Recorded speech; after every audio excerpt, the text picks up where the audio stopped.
Basically, the purpose of this video today is to explain the purpose of and the use of what I call a flat candle. As in the box says, got fire, flat candle. And what this is this is an emergency fire starter that I invented, and I'm working on putting it out to the general public, the campers, preppers, people that like ride bicycles and don't have a lot of space to put things. This is perfect. If you look at it, you can see why I call it a flat candle. The packaging basically is of wax paper, which if you fold it over, it keeps the body moisture off of it. So you put that in your wallet, can't even tell it's there, and it's there all the time. You'll have it with you if you ever need an emergency fire, or if you need to start a fire in your fire stove.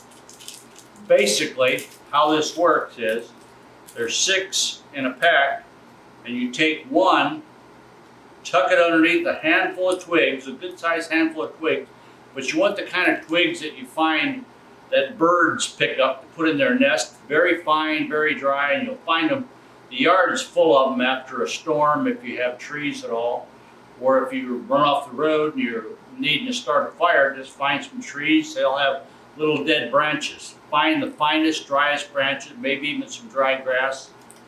Tuck one of these underneath, light it, you need to light it, and you'll have a fire. And what I do tell people, if it's been raining or whatever, I'll put one under, then I'll get another one and have it ready in case it hadn't completely caught. Catch the second one on the first one, put it under as well, and let it burn.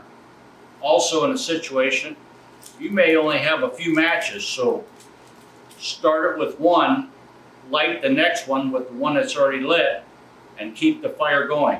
And I tell people, if indeed you use all 6 of them, but you make it home safely tomorrow, then it did its job.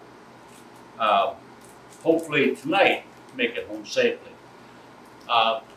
When I say it's an emergency fire starter, it's a fire starter, period. It's an emergency fire starter in the fact that you keep it with you in your wallet or your purse or your vehicle at all times. That way, especially in the winter, if you run off the road and your car runs out of gas or whatever, it also means that you don't have heat. This could be a life-saving device. Hopefully, that never happens. But if it does, something like this could be very handy. Other things, questions, people may ask, what are some of the survival situations that you could use these in? And one of those that comes to mind is it's not necessarily a bug out bag, it's more of a bug in bag. If indeed something catastrophic happened and I'm out on the road, I want to have something in my car where if I'm going to spend the night on the road, climbing over top of a mountain or traveling many, many miles to get home, I'm going to get home. But I need to have something in my wallet that might make my night a little bit more comfortable. I'll have this in my backpack or my bug out bag. I've also got a bug out bag that if you're at home and you are told you need to leave due to wildfires, earthquake, whatever may happen, we don't know what's coming. And having something like this within our backpack, just tucked away in one of these little pouches, it takes up no room or little of no room, and it'd be very comfortable, very convenient to have something that can start a fire. Now, you also need to know that you need to have something with you. A ferro rod will help you to get this started. It's not the most convenient way, but a pack of matches and a lighter in your pocket or in the glove box, always have something like that for a situation like this. Always have extra lighter or matches in your backpack. If you're camping, especially, if you go out in the woods and you don't have fire-making materials, you may be in big trouble, especially if you're out there on purpose. But even beyond that, if you're out there and all of a sudden you realize you're not going to make it home tonight, say if you're chasing that buck that you just shot through the woods and you're tracking it, and all of a sudden you realize it's getting late, sun's going to go down, I'm not going to make it back to the truck tonight. Something like this could make your night a little bit more comfortable. How many different other fires, how is this different, from other fire starters? It's not different in a lot of ways, but in some ways it is. It's different in the fact that it's something that you can have on you all the time. I used to have film canisters stuffed with dryer lint that I soaked with paraffin wax. That works excellent for fire starters. But I don't have any of them in my pocket, and I don't think anybody else does. I do have them in my backpack. It's called redundancy. So I do keep other stuff other than this with me, but this was made for the purpose of having something conveniently with you at all time. And I keep them in my wallet. I end up without them because I give them away to people all across the country. When I see someone from out of the area, I want to move the knowledge from just here in the Shenandoah Valley, which is where this idea started. They are invented here and manufactured here in Shenandoah County, Virginia. The last question is, what are some of the different uses? And I did cover some of them. Your wood stove, you can use them to start your wood stove. They're great for that, especially if you have a little tinder to put underneath your wood to get it started. This is great for getting the tinder going. Your little campfire out in the backyard, you're going to have a barbecue, whatever, or you got your little circle of stones and you got your fire in the middle. It's great for that. But this was made more for the purpose of starting a fire when you didn't know you were going to need one. You got it with you, it's in your pocket, your wallet's always in your pocket. Also, fishermen, you fall in a creek with this in your pocket, just take it, shake it off, open it up, pull one out. Oops. Pull two out, ready to go. But it's a convenience of getting a fire started. Not everybody carries a ferro rod with them at all times, which I understand that. But if you've got one, you can use other tinder. As this morning, we were walking through the park with my son and my grandson, and I saw some cattails, some new ones, some old ones. And I took the fluff off the top of cattails, and that actually will take a spark from a ferro rod, but that will flare up and burn very quickly. If you've got some of that, it's good for a fire, but these will burn 1.5 to 2 minutes a piece, and so you've got anywhere from 9 to 12 minutes worth of fire right there. If you can't get a fire started in 9 to 12 minutes, you're going to be cold tonight. We're going to do a demonstration now, basically on how the flat candle works. And I'm going to show you ideal situations, which typically out in the real world you're not going to have ideal situations. But in a yard where I was working yesterday, they had all these branches, and you can see this is very fine stuff. This is the kind of stuff birds would pick up, the little stuff here, and put in their nest, build their nest with. Like I said though, you don't always have ideal situations. In the same yard where I picked that up, there was some bark that was peeled off of some ornamental trees, either crepe myrtle. You're probably not going to run into that again, but this is the kind of stuff that's perfect for starting a fire. I'm going to make somewhat of a bundle, and also as you're starting a fire, have some heavier fuel, because I'm not going to keep this going very long after we get it started.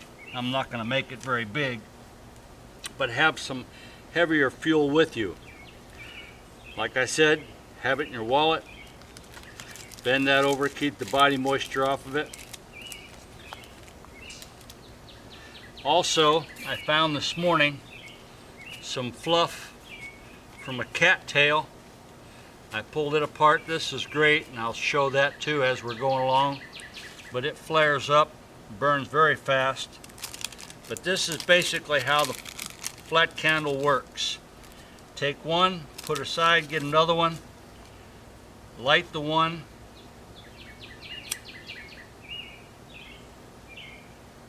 make sure it's going.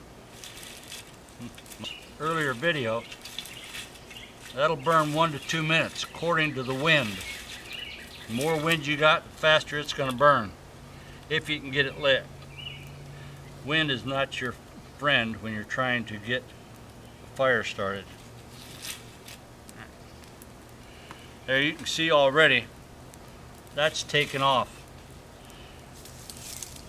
You add a little bit of fuel to it. I'm not going to burn all that bark because I don't need it.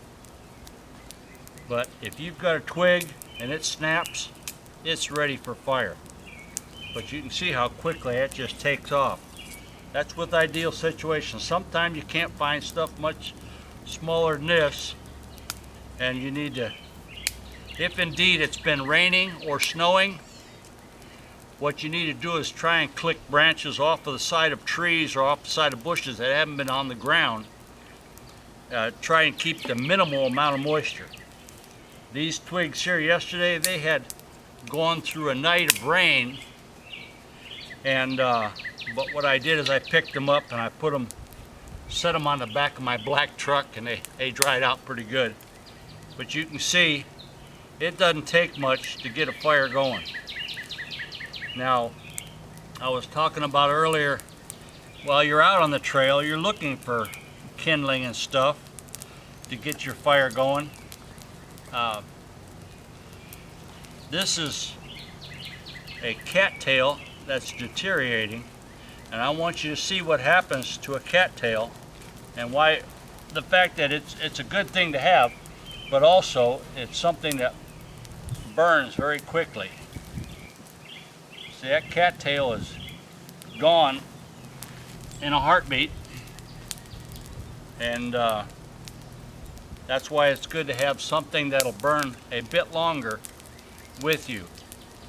And that right there, adding a few more sticks, and you could boil some water, you could make some soup, you could make some coffee or tea, you could keep yourself warm, dry out some clothes perhaps that maybe you've been sweating, especially on a day like this. If you're hiking, your clothes are going to be soaked, and if you're going to have to spend your night in those clothes, you better get them dry.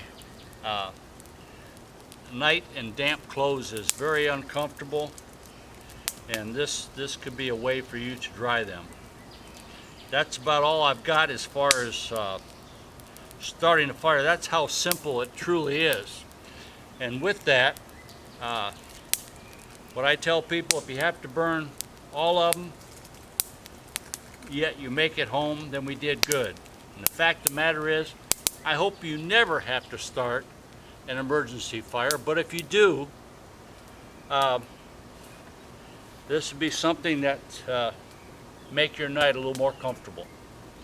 God bless you all out there, and have a safe journey through this life. I was just watching a big old bumblebee coming through the yard. Anyhow, you have a good one. Talk to you all later. If you're going out to look for this, you will, at least right now, you'll find it in the gun shops up and down the Shenandoah Valley, and also in some sporting goods stores and a hardware store in Strasburg. But this is what the box looks like. If you see this on the counter, then you'll know exactly what that box is. Other than that, you don't know what to ask for. Now you know. Uncle Ken's Flat Candle. Ask for them by name.